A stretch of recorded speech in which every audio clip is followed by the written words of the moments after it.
Welcome back to the show. My guest today, Faisal Susiwala, also known as the top real estate broker in the world for REMAX. Listeners, if you'd like a chance to chat with Faisal yourself, you can start by going to homeshack.com. You can also call Faisal directly, 519-624-5555, or through email, faisal@homeshack.com.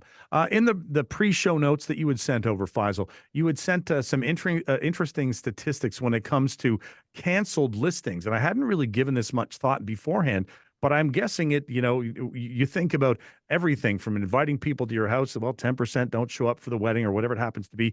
The same sort of thing I would guess would be happening with listings as well. But I'm thinking there was some pretty big reasons behind that as well. There is so we've typically seen March through July to be a very strong time in the real estate world. Sales are active, buyers are active, sellers are active. So that's really where most of the activity happens. You take the COVID years, and it was busy 12 months out of the year during that time. And then it became back to a little bit of that normal traditional selling period. But what was interesting in the last year was that typically we would see about 25% of listings come off the market after September when kids have gone back to school. We're not seeing as much movement because stability and everybody's settled in. This year, we saw a drop of 36% of those listings drop off. Wow. And I applaud those realtors who advise their sellers to take their listings off during the slow times and not keep that meter running.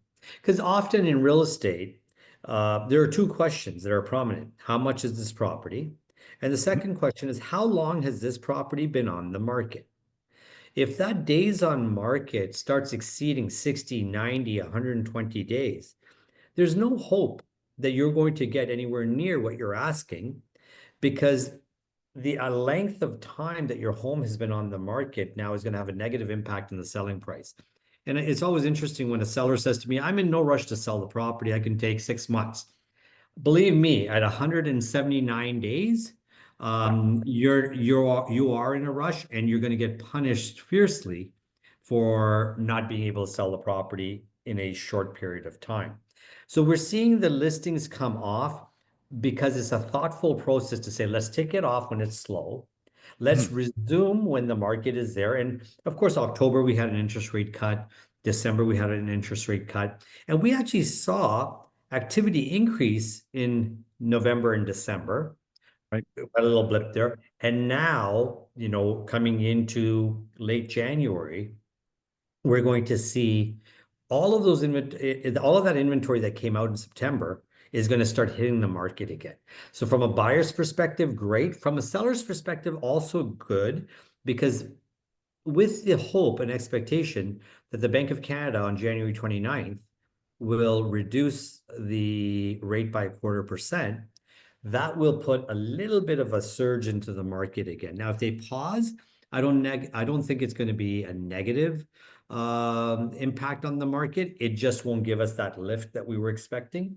But most people understand that we are going to start seeing activity back in the market this spring. And we are expecting a 6% increase in real estate values in our region.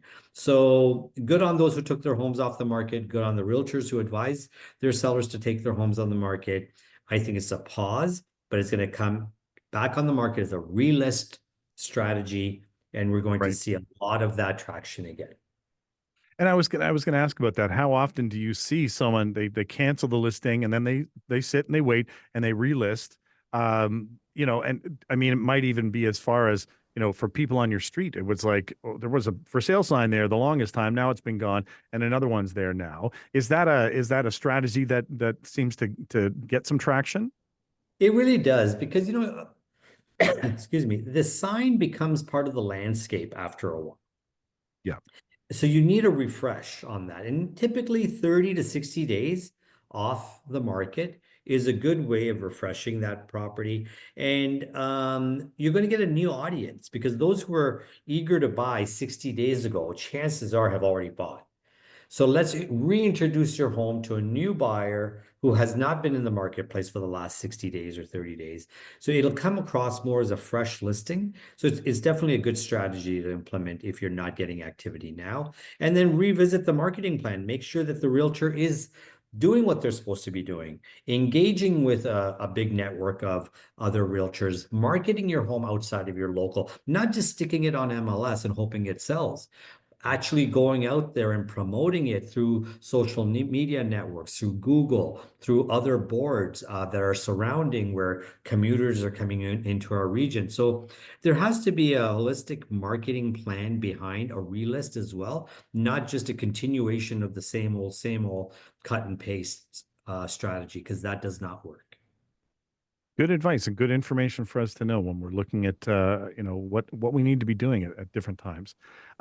Speaking of what we need to be doing, there was a news story that you had sent out as well too, where real estate developers in the big city in Toronto have decided to go ahead with this big redevelopment project. Maybe you can tell us a little bit about that as well. Yeah, we're seeing developers, sadly, a lot of developers we've heard in the news have um, been unable to finish their projects. They've had to give up their projects. They've had to file bankruptcy. But there are developers out there that are taking a very aggressive approach and getting out there actively creating the housing that is much needed right now. And we're seeing that happen mainly in Toronto with conversion projects. Office buildings are being converted to residential. And there's, again, a need for that. Even though there might be a little bit of a higher inventory level right now, we're starting to see that need, and that's going to continue. And I think we're going to see that happen in our region as well. But there's a lot of government um, uh, involvement required in helping these projects get off the ground. And that's been really the biggest stumbling block is the red tape, the bureaucracy, the timelines, which can, at high interest costs, can really stunt the ability for any developer or builder to get to that point. So I'm glad to see that that's happening, and the developers are continuing and REITs are coming in. Real estate investment trusts are coming in. Large corporations are coming in, and even developers that are aligned to. There was a $1.1 billion investment funded by a large pension That's right. fund that is helping this 49-story apartment tower take off in Toronto. So that's a very good example of corporate money, pension money now coming into the market, not just a reliance on government funds to take these projects to the next level. Where we need assistance from the government level is approvals, cutting through the red tape, the bureaucracy, the development charges, like find other ways to create infrastructure, go to the municipalities need to go to the province needs to go to the federal government and get the funding where it's available and not depend strictly on the municipality, task the municipality to pay for these infrastructure charges on their own. Right. We need to, and that we everything that we can do to get those shovels in the ground because that's going to be it always has to be the biggest step. When you take a look at your career, I know you had sent some numbers over. You're looking back over your career right now. We've seen an increase where some realtors are kind of rethinking their career choice. That they've been in it. Maybe they've only been in it for a little while, but some people are pulling up their stakes and they're heading home. What do the numbers say to you when you take a look at them? Yeah, we're seeing a steady decline in those numbers right now. Realtors, so if you go to an event, a party, whatever it is, chances are, a quarter of the individuals attending are realtors. And you got to wonder, like, are these people actually realtors? Are they part-timers? And we had a surge of realtors enter the real estate industry when things were booming. Mhm. And when things went the other way, we started seeing a drop off of these realtors. And with the abundance of realtors that came into the marketplace, we saw that the professionalism went down. We saw a Okay. lot of complaints. We saw a lot of licenses being revoked. We saw a lot of practices that were awful. There were stories in the news where realtors were taking advantage of elderly people for their own benefit, selling homes to them, to their family members, and flipping them. So all of this type of thing has been going on. And I think like in any industry, it's time for a little bit of a cleanup to get rid of the bad apples that are out there. And we're seeing, even in the GTA and across Canada, thousands of realtors have now stepped away from the industry because it's not sustainable. And it could be because they weren't able to keep up with the licensing.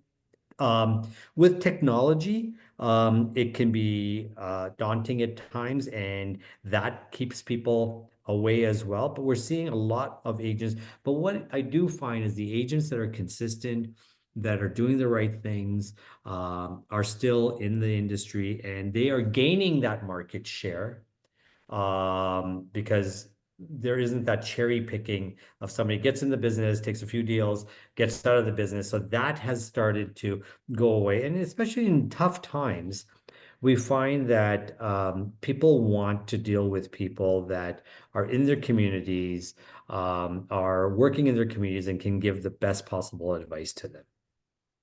And that's you've we'll stop right there because it's you're absolutely right. This is it. I would think being a real estate agent, it can't be a part-time job, really, in a lot of ways because of the amount of time and effort and energy that you're putting into it. And we appreciate what you do and what the other realtors are doing as well too. Let's take a final break here on Ask the Experts. When we come back, we're going to talk a little bit about new rail plans rather for Cambridge and what that might mean for real estate as well. You're listening to Ask the Experts here on 570 News Radio.